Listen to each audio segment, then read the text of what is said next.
পরমেশ্বর ভগবান শ্রীকৃষ্ণের ৫২৫১তম আবির্ভাব তিথি উপলক্ষে ও শ্রী শ্রী জন্মাষ্টমী ২০২৫ যথাযোগ্য ধর্মীয় মর্যাদায় উদযাপন উপলক্ষে প্রস্তুতি সভা অনুষ্ঠিত হয়েছে।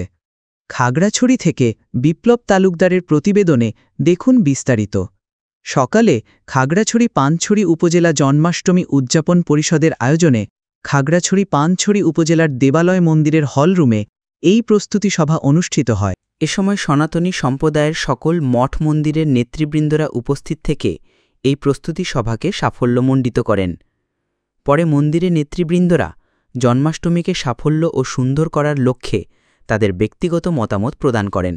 এ সময় উপস্থিত ছিলেন খাগড়াছড়ি সনাতন সমাজ কল্যাণ পরিষদ কেন্দ্রীয় কমিটির সদস্য সচিব ও বাংলাদেশ জন্মাষ্টমী উদযাপন পরিষদ এর খাগড়াছড়ি জেলা শাখার সভাপতি অশোক মজুমদার, জন্মাষ্টমী উদযাপন পরিষদ এর সাধারণ সম্পাদক প্রভাত তালুকদার, পূজা উদযাপন পরিষদ এর সদস্য সচিব তমাল দাস লিটন, ভুবনেশ্বরী কালী মন্দিরের সাধারণ সম্পাদক সাধন পাল, পানছড়ি উপজেলার জন্মাষ্টমী উদযাপন পরিষদের সভাপতি প্রবাস সাহা, খাগড়াছড়ি জন্মাষ্টমী উদযাপন পরিষদের সহসভাপতি বিমল দেবনাথ, সহসাধারণ সম্পাদক সোমেন সরকার বাপ্পি, কৈবল্য পীঠ মন্দিরের সাধারণ সম্পাদক দিলীপ সেন, পানছড়ি লোকনাথ মন্দিরের সভাপতি সমীর সাহা প্রমুখ